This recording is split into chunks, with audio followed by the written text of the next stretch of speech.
பாடியை கிளீனா வச்சுக்க தான் சோப் யூஸ் பண்றோம். ஆனா அதுல டேஞ்சரஸ் கெமிக்கல்ஸ் எல்லாம் இருந்ததுன்னா அதை யூஸ் பண்ணி என்ன பிரயோஜனம்? மார்க்கெட்ல டேஞ்சரஸ் கெமிக்கல்ஸ் போட்டு மேக் பண்ற சோப் தான் அதிகம். சோ நல்ல சோப்பை எப்படி கண்டுபிடிக்கிறதுன்னு நான் சொல்லித்தரேன். உங்க சோப்போட லேபிள திருப்பி பாத்தீங்கன்னா அதுல sodium lauryl sulphate, paraben, synthetic fragrance இந்த மாதிரி நேம்ஸ் எல்லாம் இருந்ததுன்னா அது டேஞ்சரஸான கெமிக்கல். இந்த கெமிக்கல்ஸ் எல்லாம் நம்ம ஸ்கின்னை சென்சிட்டிவ் ஸ்கின்னா மாத்தி ட்ரை பண்ணி டேமேஜ் பண்ணிடும். ஒரு நல்ல சோப் மேக் பண்றதுக்கு நார்மல் ஆயில்ஸ் கூட எசென்ஷியல் ஆயில்ஸ், அப்புறம் உங்க ஸ்கின்னுக்கு என்ன ஹெர்ப் வேணுமோ அதோட பவுடர் இல்லாட்டி எக்ஸ்ட்ராக்ட்ஸ் மட்டும் ஆட் பண்ணா போதும். இந்த மாதிரி இருக்கிற சோப்ஸ் தான் உங்க பாடியை கிளீனா வச்சுக்கிறது மட்டும் இல்லாம உங்க ஸ்கின்னை உள்ளேயும் வெளியையும் ஹீல் பண்ண ஹெல்ப் பண்ணும். அப்புறம் ஏன் இவ்ளோ கெமிக்கல்ஸ் யூஸ் பண்றாங்கன்னு கேட்டீங்கன்னா அது வருஷ கணக்குல கெட்டு போகாம இருக்கவும் அதோட ஸ்மெல்ல அப்படியே மெயின்டைன் பண்றதுக்காக தான்.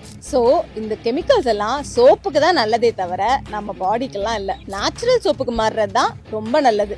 இனி உங்க விருப்பம்.